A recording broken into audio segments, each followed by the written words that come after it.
Hey there, everyone. Welcome to National Women's Health Week, the Generation UCAN webinar series. I'm Varun Sriram, and today we've got a great topic for you, training as a new mom, as we continue to explore a whole bunch of issues around women's health and fitness. And I'm absolutely thrilled today to be joined by Natasha Van Der Merwe, professional triathlete. She recently, 9 months ago, had a baby girl, Nadine. Natasha, thank you so much for joining us today. Thanks for having me. And we also have Dr. Cathy Yeckel, a returning guest. For those of you that tuned in to our Monday webinar on staying fit and healthy as a woman at every age, Dr. Yeckel presented some great information as part of that session, and she'll be doing the same for us today. Cathy, so great to have you back. Thanks so much for being part of this. Oh, thanks. It's great to be here and fun to team up with Natasha. Awesome, guys. Well, before we really dive into the meat of the topic, let's give the audience a little bit of a chance to get to know you both. So, Natasha, we'll start with you. So, you're a professional triathlete and just revealed to us that you got your pro license renewed after a big performance at a 70.3 race this weekend. So, congratulations on that. Tell us a little bit just about, yourself as an athlete. How did you get into the sport of triathlon, and how have things been as you're adjusting to training as a new mom? Sure, thanks, Varun. So I got into the sport of triathlon like I think most people get into sport. Just got introduced by a friend about 9 years ago, and just really took to the sport and the lifestyle and just how it improved my quality of life and being able to be competitive again. So just kind of dove right into it, and I was a tennis coach before and kind of shifted directions of becoming a triathlon coach after I'd been in the sport for a while. So currently, alongside being a professional triathlete, I also coach many athletes at Austin Aquatics and Sports Academy, where I direct the program there and coach athletes online through Training. And then, of course, with Nadine, as a new mom as well. So my time is, or my days are definitely full taking care of Nadine, who accompanies me to some of these classes as well, trying to train myself and then coach these athletes. Awesome, Natasha. We'll definitely talk a lot more about the specifics around all that as we go through this session. Dr. Cathy Yeckel, meanwhile, she's an assistant clinical professor at the Yale School of Medicine and the Yale School of Public Health. And she's conducted focused her research in obesity and diabetes along the spectrum of insulin resistance, and just really done a lot of research involved with exercise and metabolism. Cathy, give us a little bit of a sense of kind of your knowledge and research as it pertains to this topic, and really just women and their metabolism and kind of how they can benefit from exercise in general. Thanks for having me. And I think that, my background is in exercise physiology first and foremost, and then my doctoral work is in physiology and metabolism. And human metabolism has always just completely fascinated me. And the more of a puzzle, the better. So I've had the pleasure of dealing with everything from, children up to elderly individuals with real impairments in terms of their abilities, functional abilities. But I've also done a lot with athletes over time in testing. And so the one area that's so nice is when you're getting to test all sorts of different people, you get to see all the different parameters involved and what the different people can burn for substrates and how they keep things going as athletes. So I've done both men and women, and as I said, kids to elderly. But I've always had a real strong fascination for women's health in general, and the abilities and the differences between men and women in terms of both their exercise performance, but in particular how we deal with nutrition and fueling and how we make it all work. Awesome. So we've got two really, really great guests for you, and we're going to pick their brain here over the next 45 minutes to an hour. And I promise you guys, I'm going to be leading this question and maybe discussion directing them a little bit. But Cathy and Natasha, they're going to be really the folks that you're going to hear from and that you're going to want to hear from over the next hour. So without further ado, guys, let's really dive into this discussion. And today we're going to be speaking really about two different elements. So we're certainly going to be talking about training as a new mom, and then we're also going to get a perspective on training while pregnant. But let's start off with training as a new mom, Natasha. That's kind of what you're in right now, and really just getting back to doing. So before we talk about what you've done since you've had Nadine, let's get a sense of what your training and what your weeks look like before that. When you were in the heat of triathlon training as a pro triathlete, how many hours a week are you dedicating to your training? Definitely. When I was in my peak Ironman training, I was training 25 to 30 hours a week. I would say an average week of training would be 20 to 25 hours.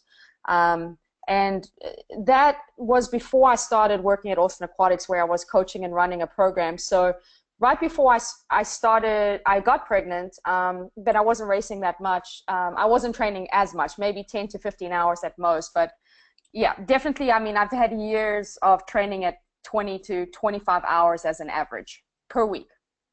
Per week. So when you got back to training, what was the chronology of that? How long after you had Nadine did you start, doing any type of exercise? And then how long after you had her did you start really getting back to the level of training where you felt like, hey, I'm race ready? Yeah, longer than I expected. I unfortunately had to have a C-section. I went in with the plan of having a natural birth, and I think like most people, it kind of goes awry, and I ended up with a C-section. So everything took longer. I definitely started walking very lightly soon after giving birth, because I knew that would help with the recovery process. And the doctor had told me, 6 weeks before you did really anything. And so I stuck to that, where I just walked really lightly. I'm actually looking at a log about a month after giving birth. I walked a mile, and then I swam 20 minutes, real easy with no flip turns, just a pool buoy, just to get moving again. And so a month after, I started doing walking, swimming. I started biking about 6 weeks after, but very low intensity. So for example, if a normal bike workout in power would be 200 watts, for example, for a zone 2, zone 3 ride, I would ride half of that, if that, for those that know power on the bike. And then when I did start jogging was probably only 8 to 9 weeks after, and I started literally with a jog walk, and did that for a couple weeks before I would then go literally for 10, 11-minute mile runs. And I stuck to that for probably the next month or so before I did anything more intensive on the run. Swims and bikes, I was able to add intensity a little bit sooner. I would say probably 2.5 months after giving birth, I was able to add in a little bit more intensity, but nothing crazy. I really just went with how my body felt. For somebody like yourself, Natasha, a really accomplished athlete, 10 to 11-minute miles at times for you might have felt like perhaps you were crawling. I probably don't remember the last time you ran 10 to 11-minute miles. When, kind of exercising at that pace, like, did you notice a very noticeable difference in terms of, how tired your body felt going at that lower intensity versus what you'd normally be used to? Or was it more like, I should go at this low intensity because this is what, I talked to my doctor about, and this is kind of what I know I need to force myself to do? I just listened to my body. I didn't look at my watch. I kind of ran by feel, just focusing pretty much to pull in my core, because that was the biggest issue, was I would feel some strain where the incision was, where the C-section was. And so I would literally just run at a pace where I didn't feel any pain. And that was my pace. And then I slowly progressed it from there. And then I would look at my data afterwards and go, oh, 11-minute mile, yay me. And then it slowly got faster, but I really wasn't too concerned with the pace. But again, I was just so happy to run again, because I stopped running in my pregnancy, which I know we'll get to, really early on. It just didn't feel right. And so I stopped and said, okay, I can swim and bike. And so just to be able to running even very slow, it was awesome. Cathy, what can you add to what Natasha's saying when it comes to exercising postpartum? Well, I think there's some basic guidelines that have been worked up that are, sort of the rule of thumb right now. And obviously everybody's individual and as Natasha pointed out, she spoke with the doctor and then she started to go by feel. And you can see the little note at the bottom here, because if you go into your pregnancy with a good training, maybe you're a competitive athlete, maybe you've been used to doing vigorous work, the pacing of when you come back, a lot of that can be geared just simply by pain, as Natasha said. So some of it really, all of this is very individual. But I would say for most everybody, one of the biggest pushes right now is to really try to get people to start to up the exercise level, and not be so sedentary. So I'm talking about, moving from being sort of the sedentary life around just caring for the infant, which isn't sedentary, but in the sense of really not doing the same levels of physical activity, to start at least working on strengthening your muscle groups, and also starting to realize that you can do little bits of walking here and there, and that they all count, and to sort of work up toward the guideline of at least doing 150 minutes per week, which is sort of the typical guideline for everything right now. And that's the lowest common denominator everybody should realize. So it's a sort of that somewhat hard, you're sweating, but you can still talk to your baby. So hopefully you're out there walking with your baby in the stroller. So I think Natasha is so spot on. It takes time, everybody's different, and you try to find a bit of exercise that feels comfortable, and that you can start to feel like you're strengthening your core and starting to get back to normal. It is a time. I think I've given you a slide when I have a joke about vacation, because we've realized that this time of exercise, this time of delivery of the baby, it's now very much a point of realization that people really do decrease their activity levels. And I think that it's good to know that, and it's good to think about the fact that when you do that, there are consequences to your metabolism. And that's a real focus of the research right now, because let's face it, there's an awful lot of people who are overweight, and of course everyone is basically overweight once they've had a baby. So it really makes it difficult to maintain proper, particularly your blood sugar and these kinds of things. So that's sort of a point right now. And I put vacation time in quotes because, of course, in the United States, most places you have to take vacation time to actually have a baby, or sick time, or disability time, which is just crazy. So I'm doing that jokingly there. But in a sense, I think it's a time when you have to, if you recognize that you're not doing as much, you have to start to pay a really close attention to smart dietary choices.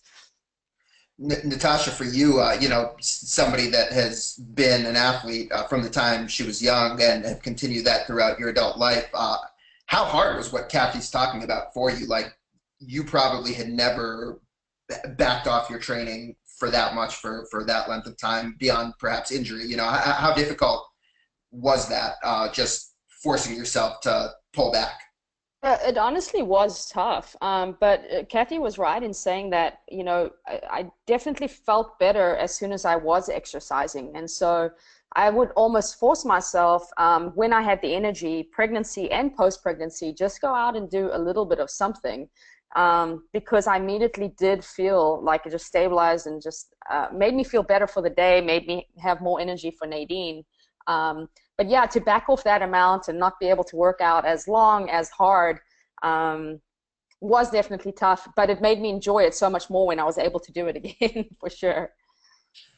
Cathy, as the male voice here, I'm going to be sensitive when I ask you this question, but when we're talking, perhaps for Natasha, who is, looking at training and getting back to the level of a professional athlete, maybe this wouldn't be as much of a concern. But for women that, you were describing before, that perhaps didn't live the lifestyle Natasha are and struggling being more sedentary, is there sort of a rule of thumb in terms of when you want to lose some of the weight you gain when you're pregnant, or how do you kind of approach that? Or is there any kind of rule of thumb for people to think about? Yeah, I think that in general right now, what the risk data are showing is that you really want to try to lose the weight to your pre-pregnancy weight by 1 year postpartum. So what I did here is I said, have it be your goal that you're back to your pre-pregnancy weight by your baby's first birthday. That is such a milestone. It should be a milestone for both of you, for the whole family. Get everybody involved in exercising and helping everybody stay healthy. But there's no question at this point that sort of average amount of 10 pounds is what a lot of women are retaining in terms of weight. And so there's a strong push now to say, okay, we have to start recognizing this and trying to help women figure out the best way to successfully get back to their pre-pregnancy weight. Because if they don't, what we're realizing is that there's the future risk for obesity within 5 to 10 years, actually, and for diabetes, for cardiovascular disease, for people who happen to have poor blood pressure control during the pregnancy, sort of when maybe they even were said that they told that they had gestational diabetes. Those women then start to become at further risk later on for diabetes in particular. So they even have an added risk. So there's a real push right now to try to say, okay, people really need to work on it. And that means the whole family has to help out to try to help women regain the balance and get back to their pre-pregnancy weight. As Kathy, you mentioned discussing this, you alluded to glucose levels and stabilization of glucose levels. So let's talk a little bit about fueling as we kind of move this forward a little bit. Natasha, for you, what are some of the biggest differences you've noticed as you've gotten back to a level of training that you're used to in terms of fueling? Are there anything now that you feel like I'm doing very differently than I was doing before? Are there certain things that you feel like I need to adjust and have more of this? How have you approached fueling your exercise in comparison to what you might have been doing previously?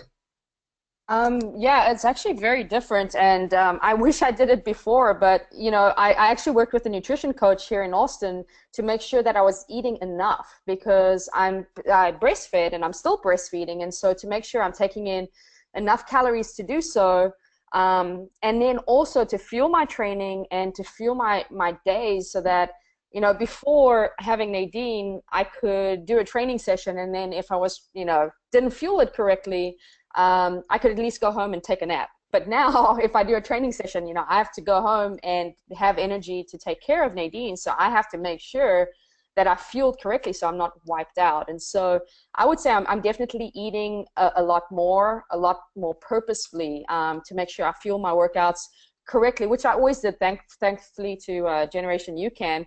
But sometimes I wouldn't have that post workout shake or meal right after. And try to balance my macros and very just be diligent about everything I ate before, again because it was just me, but now I'm trying to focus on taking care of someone else, so I needed that energy to do so. So the biggest difference, I'd say, I'm eating a lot more than before, and a lot more purposefully in what I'm eating. And just logistically, Natasha, I'm sure that I read a great blog you wrote on the Bob Stroller website, or Bob Gear website, just kind of about your training, and you were alluding to how much planning you're doing now. And I know you've always been, as a pro athlete, been somebody that's meticulous and has been somebody that's good at planning stuff. But would you say that that's just heightened even more, like more preparation, more planning? How would you say that's changed? Yeah, 100%. Yeah, I never had my meals planned out for the week ahead of exactly what I'm going to have. And now I literally reach into the fridge and I have every meal for breakfast, lunch, and dinner has already been divided up into its macros, exact calories. I have it already pre-logged of what I need. I'm serious. And I never did that before. Like, okay, this is how many calories I need. It's going to be in every single little container, and I got to make sure to eat that every day. So I would say the organization, I needed this organization to feel that I had some bit of control when you have a baby where it's kind of out of your control. So at least I'm taking care of myself, while doing this. So. Kathy, what can you add to what Natasha's saying? I know we were talking before we came on, and you were kind of saying that there isn't a whole ton of research on fueling for postpartum moms. What do we know, and what can you add to what Natasha just described? Yeah, I think there's some really interesting work that has come out, and particularly for fasting and prolonged fasting. And that's important here because exercise is often considered sort of an accelerated fast. So one of the huge, huge differences with women who are breastfeeding is that they actually have to have higher glucose production, higher blood sugar, that's higher blood sugar production within their body to be able to put it into the lactose into the milk. And so they basically, what that means in a good way is that they tend to burn fat better. And so women are pretty good at burning fat when they're exercising and things, but it also means that they have to, from a nutrition standpoint, they have to get enough protein, they have to get enough of all the pieces, as she's saying, the macronutrients, because all of those, particularly when what she's eating, is really sort of the proper mix has to go into the milk. So the milk protein has to be there, the fat has to be there, the lactose, which is coming from the blood sugar. And so from a fueling perspective, what that means, particularly for somebody like Natasha when she's exercising, is that the intensity of the exercise, when she can try to maximize using all her fatty acids and burning fat, one, she's leaning down from the pregnancy, which is really, really good, obviously. It's counteracting all the fat gain from the actual pregnancy. So now this postpartum period, the whole point is to sort of, you're leaning down in part from breastfeeding and also being active, and the body's helping you by being a really good fat burner. But at the same time, if you go too long without eating, so what Natasha is saying, she has to have everything very planned out, all of a sudden the body has to sort of go into a survival mode and say, okay, wait a minute, I have to actually break down muscle to give you the protein to go into that milk and these kinds of things. So it is a time when you have to really purposefully eat, and you have to be really careful to balance what you eat and make sure that you're really getting all of the macronutrients and not just some of them, and a variety. They even say that you're doing your baby a real service to mix up what you're eating, so that the baby gets used to milk that's tasting differently depending on what you're eating. So Kathy, you described sort of, how nutrition might need to be adjusted to adjust for the biological circumstances that are happening, for Natasha. How about just the life circumstances? Obviously having a new child, it's a beautiful and joyous experience. It can also cause, stress and whether it's poor sleep or just more responsibilities. What do we know about nutrition intake and kind of how it impacts our energy levels when we deal with stressful situations? yeah, that's a really good question. And in general, I mean, I'm sure Natasha has many nights when she doesn't sleep very well. It's not an easy time to get enough sleep. And we know from anyone who doesn't get enough sleep, all of a sudden that affects your blood sugar metabolism, your glucose metabolism, and it makes it tend to run high.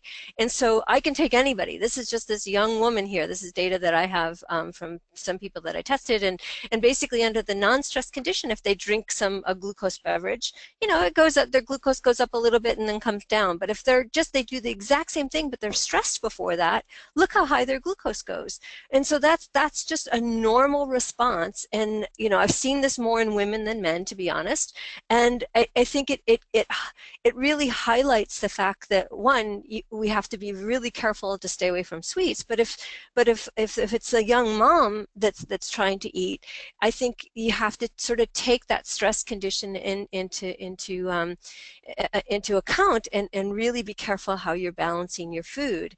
And when you're exercising, one of the cool studies that was done a long time ago is sort of that reach for a sweet or do that fast sort of 10-minute walk. One of the things that they found was if you reached for the sweet, it gave you this sort of burst of energy, but that energy was what was rated as sort of tense energy. And after a while, you got more tired from it. So an hour afterwards, you were really sort of crashing. And then, but the people who actually, didn't grab that sweet and did the 10-minute walk instead, they not only calm themselves, and so as Natasha was saying, the sort of even just getting out for that 10-minute walk was sort of, it was helped relieve some tension and this kind of thing. That's been shown in the literature, and it's very useful to keep in mind for everybody, but particularly for new moms, to sort of think what you're eating and make sure that you're not just grabbing something because you're stressed, when you might be able to eat more healthfully later and grab something that actually helps to steady your blood sugar, like the UCAN, quite honestly, and instead sort of take a walk to sort of calm yourself and dissipate stress. That's really, really fascinating info, Cathy. Great stuff. Natasha, while we're talking on this topic, I want to just ask you one more. How much can you kind of speak to the practical challenges and how you've navigated those, just whether it's adjusting the time at which when you have to work out, or perhaps working out, or not perhaps, probably definitely working out on less sleep than you're used to, when you were training as a professional athlete. My guess is that you had a lot of things kind of optimized perfectly as much as you could to support your training. Now you're, of course, working full time. You've got a new baby. How have you kind of practically had to adjust your life around all these responsibilities? Definitely. So the one thing that I don't think that gets spoken enough about is just pumping for feeding the baby. And that's actually what I turned to very soon. So practically that was something that worked for me. So while the baby's getting breast milk, I'm exclusively pumping and feeding her through a bottle. And unfortunately, that is something just that I had to do with being away from home, because I went with training and then going back to work pretty shortly, I'd say 3 weeks after giving birth. I had to do that. So with that being said, I just have to get up really early to do that, and always take a pump with me. And so that's something I have to take into account, especially with training. You have to essentially pump before every session, because it's very hard, as Cathy would know, to try to train, while trying to breastfeed, just with the extra weight up top. And then prioritize. If I knew that training made me feel better for the day, and so I knew, for example, that Nadine would typically sleep, till 7. So, if there was a stage where she did wake up in the middle of the night, and she woke up just say at 3, and she went down and she got on a schedule, luckily enough. And I knew again, okay, she's only going to wake up at around 7. I'm going to get my training in before then, and I'm going to, do a pump before then. And so I felt like if I prioritized that while Nadine was sleeping first thing in the morning is how I got it done.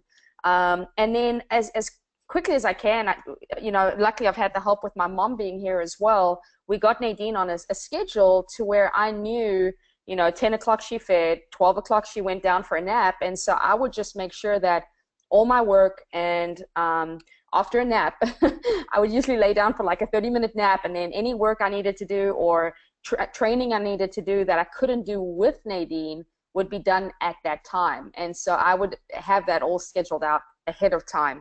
As best I could. Obviously, things may change, but for the most part, they didn't. They were pretty scheduled out with the baby as well. Does that answer your question? Yeah, totally. Yeah, that's an interesting kind of just to hear how you've just personally chosen to navigate that challenge. And Natasha, I had one more for you before we move on to the next portion of our discussion, training while pregnant. Just what have you noticed has been the emotional benefit to you for getting back to exercise? Like, how much do you feel that's helped you being able to train again? Do you feel that it's helped you be able to enjoy your time with Nadine more? Oh, a ton. I mean, I really, in a sense, felt lost, in all honesty, the first month when I wasn't able to do that. And I felt so in disarray, in a sense, because everything was around the baby schedule. And you lost that little piece of yourself that has been such a big part of me my whole life. And so as soon as I was able to go back to working out, and if I did spend that hour away, which I know is always hard to do for new moms and for me, but as soon as I did do that, I did feel so much better about myself.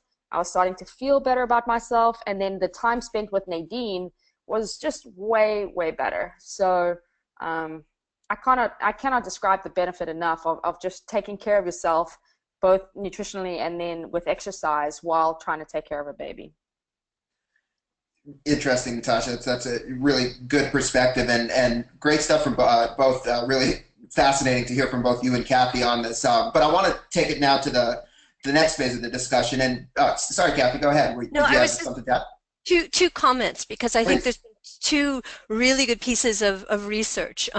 One has been around what she was just talking about in terms of, but the severe side. So the idea that women who are prone to postpartum depression, which can, that's just, it's horrible, right?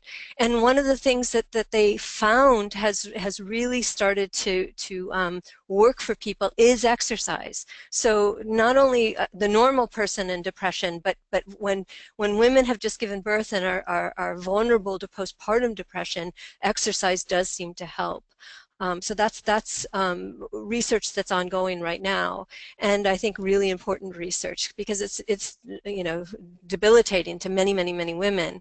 I think that the other thing that she talked about, and she's got a schedule for how she pumps and has to feed the baby, and some women, that's usually the prescribed way to do it, is to try to pump before you exercise, obviously, so you're comfortable, and so that then the milk is ready for the baby.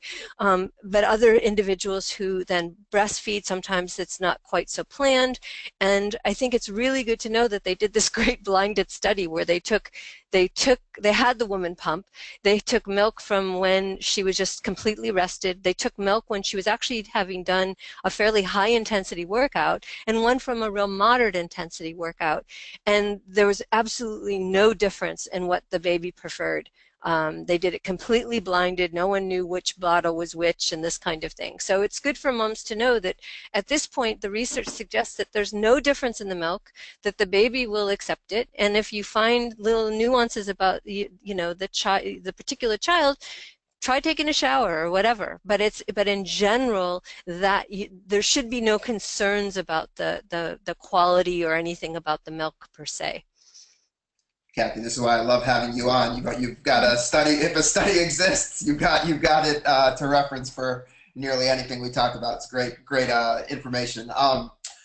So let's spend a little bit of time now chatting about training while pregnant, training during pregnancy. And I just wanted to mention to everybody that's on with us, if you have any questions for Natasha or Cathy, feel free to type them in the chat, and we'll do our best to get them to answer it before we're done here today. So Natasha, again, starting with you, how did you approach training while pregnant? Kind of describe to us what you did, when you started really backing off, and kind of how you went about thinking of how you should train while you were pregnant. Definitely. So I found out I was pregnant pretty early on. I know some people only found out much later, but I could tell something was different about 2 weeks after I got pregnant. And so as soon as that started happening, I did start to feel fatigue pretty soon. And so with that being said, and when I found out, I just backed off my intensity. And so I still try to keep some sort of routine as best I could, because I knew it made me feel better. But the overall theme throughout the pregnancy is I listen to my body. So for the first trimester, and I know many women struggle with that, is just you don't feel well and you're just very tired. And I definitely had that as well. And so I just did enough just to keep myself moving. And when I felt really good, I would do a longer session, but pretty low intensity. I know some people in the first trimester can still work at a harder level. I just thought, what was the point? I was going to have to back off at some point. So I just exercised for fun. In the second trimester, I felt a lot better. So I definitely did, I would say, about an hour a day of something, and really just whatever felt the most fun at the time is what kind of led my training or exercise. So be it a swim, bike, a walk, some weightlifting. And then the third trimester, I stopped. I think I alluded to this earlier, but I stopped running pretty early. I think I was about 24 weeks pregnant, and I remember going out for a run and my knees hurt, and I was like, well, that's enough. I'm just going to switch to cycling, swimming, walking. And so from then on, again, the third trimester, I mostly swam. It was the summer here, which felt amazing on the body, and walked a whole bunch, and then did just some very light lifting. Again, sticking to just about an hour a day for the most part. Did you notice any difference when you were doing, say, like some strength work versus more aerobic work, just in terms, like, was there any kind of correlation where you felt like one feels a lot harder, you know, carrying a baby versus the other, or not so much? I'm trying to remember. I definitely think that the strength work definitely got tougher. And so I was, and you know, they say don't lift over X amount of, you know, pounds. And so I definitely was lifting so light. So it really more turned to just kind of body weight squats and lunges for my strength work. But I think sweating is what made me feel better. And so anytime I went for a walk and was just able to get up a light little sweat, or cycled easily on the bike, yeah, that made me feel better for sure. Cathy, what do we know about sort of general guidelines towards physical activity when pregnant? What's out there? What are people generally recommended to be doing? Well, I think, you know, it's getting to the point where if women are having an uncomplicated pregnancy, and again, you have to, you know, you have to be one with your doctor in terms of having an okays here, but in general, the guidelines right now from the American College of Obstetrics and Gynecology is that you're really encouraged to do, you know, that 20 to 30 minutes per day for most days. So it's really the same as the postpartum. It's the same as everyone. So in other words, pregnancy in some ways has been taken off the board as something, ooh, very, very special, unless there's a complication. And obviously that's, you know, there are lots of possible ones, things like bleeding or anemia or things like that. But in general, hypertension, but for most women, the pregnancies are uncomplicated, and so it isn't a time to sort of back off. It's a time to continue. It's a time, as I said, it's best if you actually have gone into the pregnancy quite fit, because then you know your body. Just like Natasha was just saying, that she could tell right away something was wrong. So in some ways, it's really good to get the fitness, get the sense for what your body feels like, so that when you start to experience all the changes and the weight shifts and everything else with pregnancy, you kind of know that something is different, and you can start to change what you're doing, whether it be walking, swimming, whatever works and feels good at the time. And in general, you know, they just say to do it moderate intensity, which means at this point it means sort of being somewhat hard. So you want to get that light sweat, and it's not as good to go by heart rate, because heart rate kind of tends to fluctuate a bit more. So it's better to go by perceived exertion. Natasha's saying that she's doing it for fun, and she was just sort of listening and having how she felt guide the exercise. That's what you do, right? You try to keep doing, and every day might be slightly different in terms of what you actually can accomplish, but that's okay. There's nothing wrong with that. In fact, that's good. So just get out and do something. Kathy, both you and Natasha, you know, a number of times have alluded to listening to your body. And Natasha, you know, I know as an athlete, certainly you're probably very in tune with what you're feeling and your body. But one thing I was curious about is, you know, as a pro athlete, there might be times where even though you are in tune with your body and know your body well, you might be tempted to kind of push yourself and maybe, I don't know if this is the case, but maybe ignore something you're feeling because you kind of have these big goals. Was that the case for you ever as a pro athlete? And if so, was that something that you kind of had to adjust where, you know, if you felt something while pregnant, you kind of have to go the opposite direction and say, wow, I really shouldn't push this. Was there any adjustment there?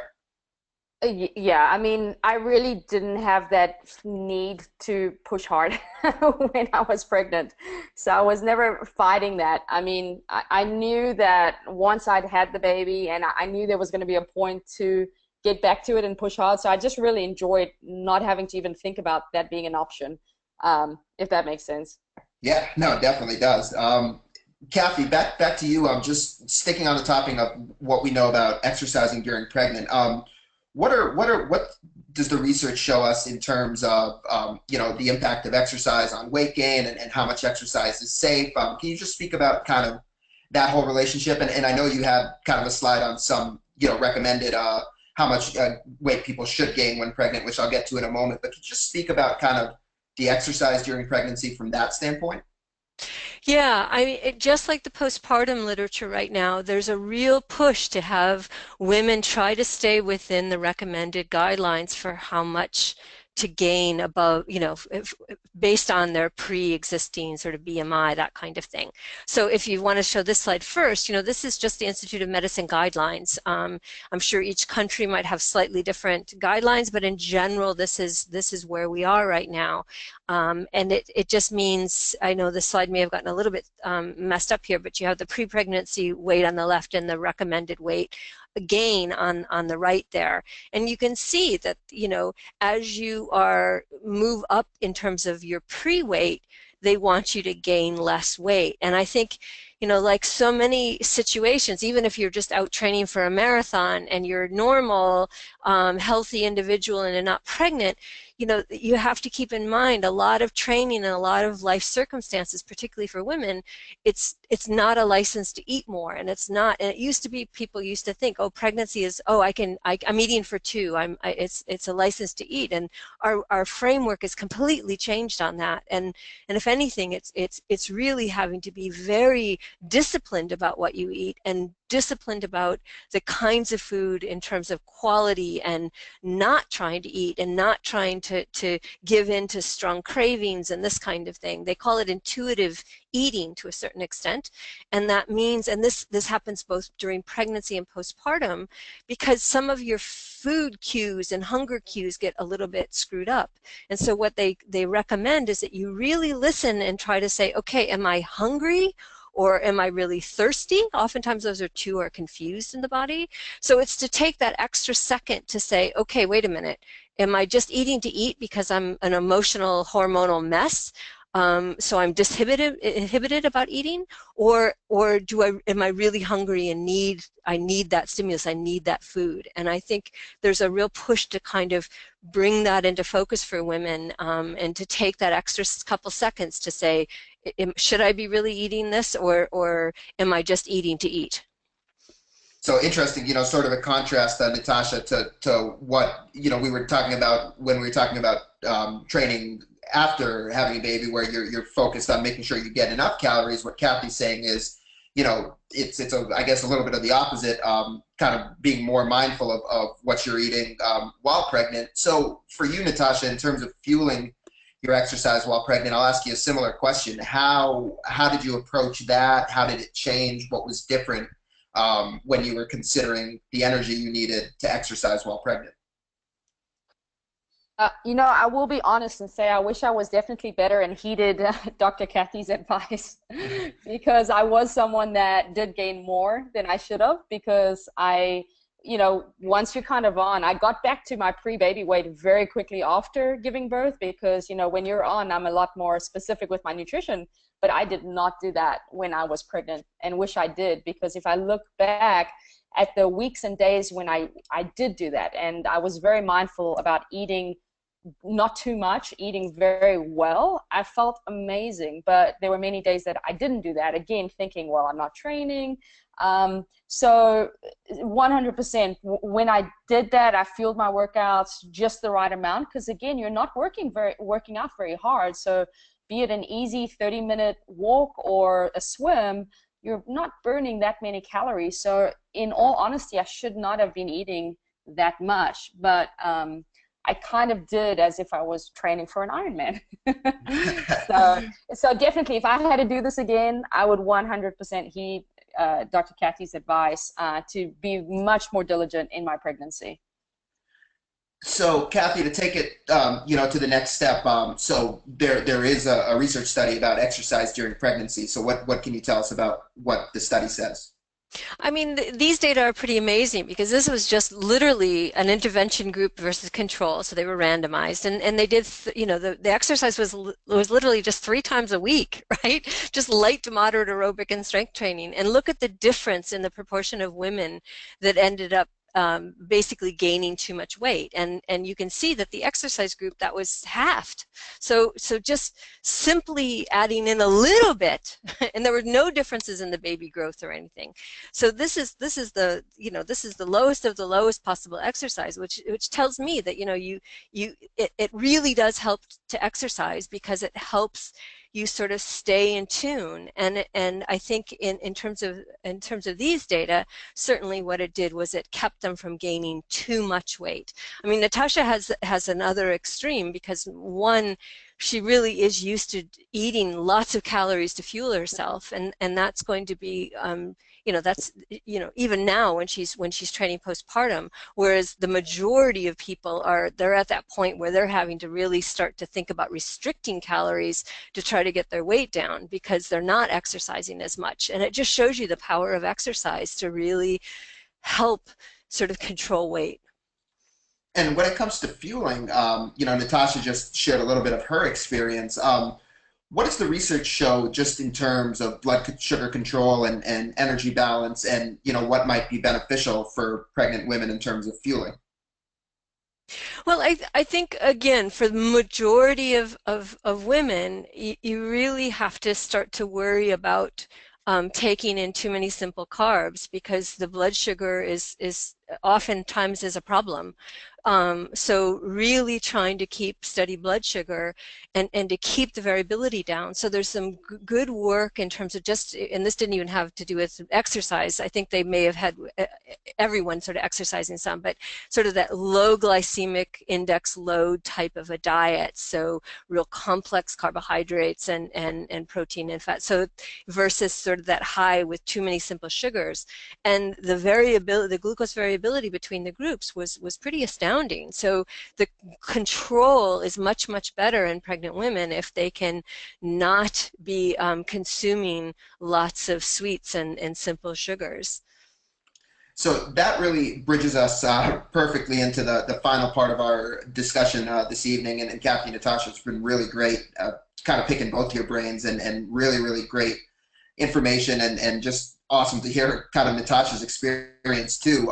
So as we talk a little bit about fueling, and Cathy, you talked about blood sugar control, I just want to take a few minutes to talk a little bit about UCAN and how it fits into the picture and get Natasha's perspective on how she's using it. So when Cathy talks about blood sugar control, that's the fundamental idea of what UCAN does. So with the UCAN products, they're available in powder and bar form, and what's unique about them is the carbohydrate. So we call it super starch, and as you can see on this slide, the super starch is a very slow and steady release of energy. So it's keeping your blood sugar very even instead of giving you that high and low like the simple carbohydrates Cathy was describing, things that a lot of us will just grab that are quick and convenient that we might rely on to fuel our exercise. And the whole backstory to the super starch, which makes it so unique and fascinating, is that this starch, it's a heat moisture treated non-GMO cornstarch, was actually developed originally for our founder's son JONAH, who suffers from a very rare metabolic disorder. So JONAH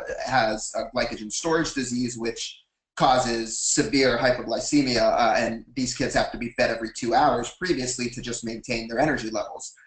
Now with the super starch that was developed, they were able to take it prior to sleeping at night, and it would just come in very slowly and steadily and maintain that even energy level or that even blood sugar level, so they didn't have to keep being fed.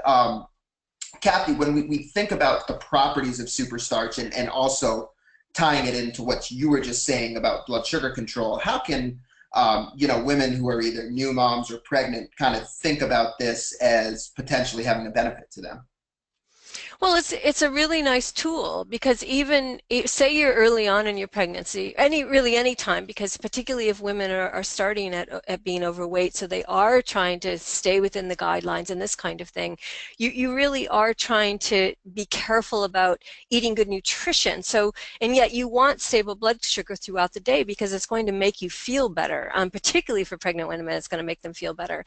And I think there's some great research that shows even if you have something for breakfast that doesn't really have this big profile for glucose, just like in the figure here, so something like a super starch shake, at lunchtime, if you were to then exercise sometimes before lunch, you're going to basically burn more fat. And they showed that just even by switching mucilage cereal for regular cereal, in other words, if you keep that insulin down, if you keep the body sort of not responding because the glucose is just sort of trickling on the system and staying very even, women are really good at then turning that into their advantage and burning more fat, whether they're walking, running.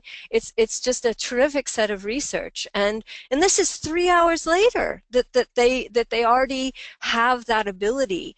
And so part of it is that it can be a nice tool for women who are, any women who is trying to obviously stay in control of their weight, but in particular with when you're talking about situations like pregnancy or postpartum, where your nutrition in terms of your food, your meals, you're trying to keep very close tabs of, and to have it be very good. And so the rest of the time, when you're trying to just keep steady glucose, you don't want lots of extra sugars around from just a beverage that you're slugging back. You want it to be very careful and planned, and this just takes the worry out of it. It just keeps your blood sugar steady for a number of hours. Natasha, you've been fueling with UCAN as part of your training for a number of years now, and we've spoken to you about Lent and how you've incorporated it, into your triathlon training, on previous webinars. What have you found with UCAN, perhaps, that has been, I don't know if there's been a different use of it for you now, or if it's just kind of part of that routine where you're planning everything out and it's an easy piece to add back to the puzzle.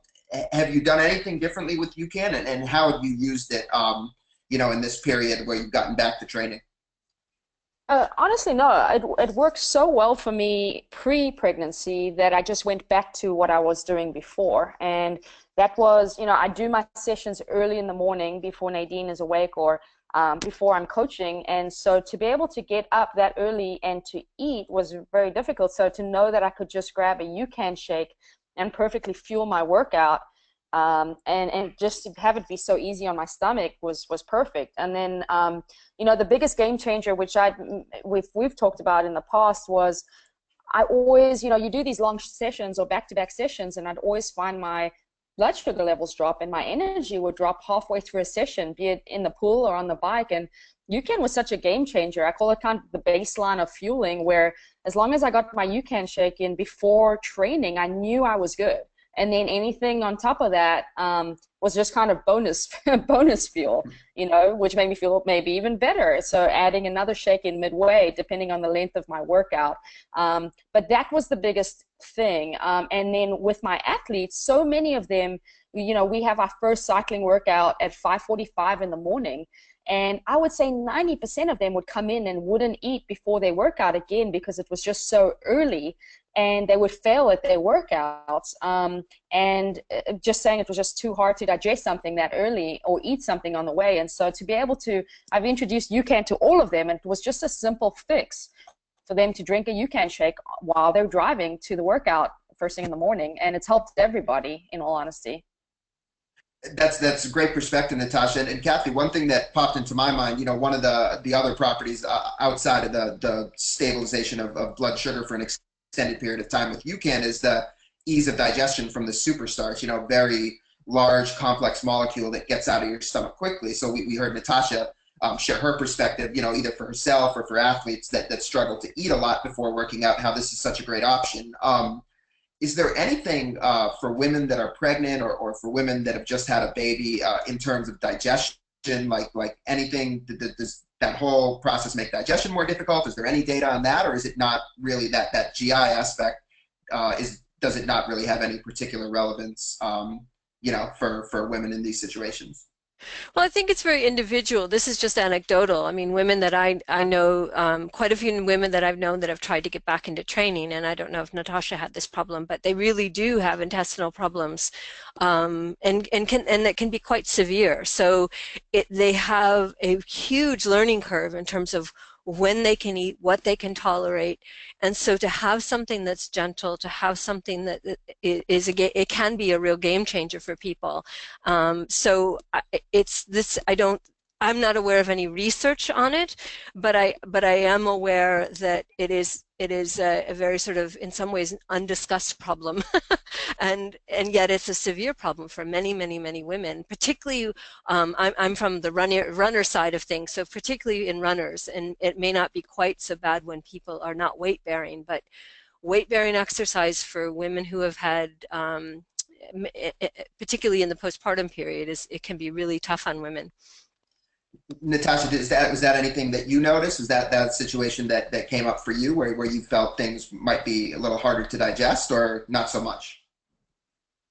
I honestly didn't have any issues with that, thankfully.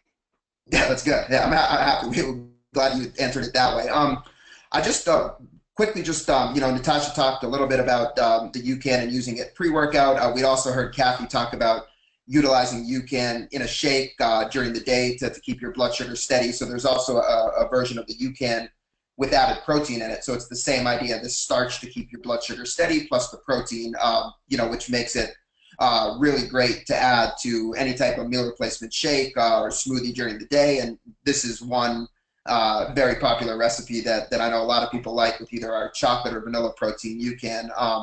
With the unsweetened almond milk, some peanut butter, and some healthy fats and some fruit if you'd like. So just a few different ways to use it. And then in terms of the steady energy and the blood sugar maintenance, the UCAN also comes in bar form. So for those of you that prefer to eat your calories perhaps rather than drink them, this is going to have a lot of the same properties and the same sort of energy effect as the other UCAN products, simply in bar form. With all that, Cathy and Natasha, as we get ready to wrap this up, is really, really terrific having you both on here sharing so much great info. Just want to open it up to both of you in case there's anything you'd like to add, anything we didn't cover. So Cathy, I'll start with you. Anything we didn't talk about, or anything you just wanted to mention before we get out of here? No, I don't think so. I just think, as you know, I would say the three emphases are that for women who are planning to get pregnant, start getting fit, so that you know your body. And during pregnancy, do what you can do. Obviously, it's going to change each day. And then postpartum, I think it's the real goal is by your baby's first birthday to try to get the weight down. And so that's a gradual process, but it's worth the undertaking for your own health. And Natasha, how about you? Anything else you'd like to add that we didn't cover today? No, I think we pretty much covered it. I mean, I just can't emphasize enough. And from my experience, again, through the pregnancy, I wish I had really focused a lot more on my nutrition and continue to exercise as much as possible, which I did, but I think really focusing more so on nutrition when I was pregnant. And then I gained a lot, but I was able to lose a lot post-baby. But then I really did focus in on exercising as much as possible in a healthy way, and then and nutrition, really being diligent about logging everything and seeing how my body affected to what I was taking in. And Natasha, for people that want to follow your journey and pay attention to what you're doing and get more tips from you, what's the best way for people to stay up with what you're up to? Yeah, Instagram and Facebook. I used to have a website. I no longer do. It was tough to keep up with, but they could definitely follow me or friend me on Facebook. And then I'm Natasha VDM81 on Instagram. Awesome. Natasha VDM81. I just posted that in the chat. So give Natasha a follow and you can see what she's up to. Natasha and Cathy, absolutely terrific. Really, really enjoyed having both of you on today. So thankful that you were able to share your knowledge with the community. So just really want to thank you both for giving up your time and spending an hour with us today. Thank you so much. Thanks so much for having me. Great, guys. Well, for Cathy and Natasha, I'm Varun. Thanks to everybody for listening. You will get a full recording of this by email here shortly. And don't forget, we've got one final session coming up as part of our National Women's Health Week webinar series, which is tomorrow night at 7 p.m. Eastern. And that topic will be fueling for women athletes. We've got sports dietitian, board certified sports dietitian Dina Griffin, and professional runner Andy Cosarelli on with us. So look forward to hearing from some more really smart people who help make me sound smart too. Natasha, Cathy, thank you guys so much. Love having you on, and talk to you guys soon. Thank you. Thanks.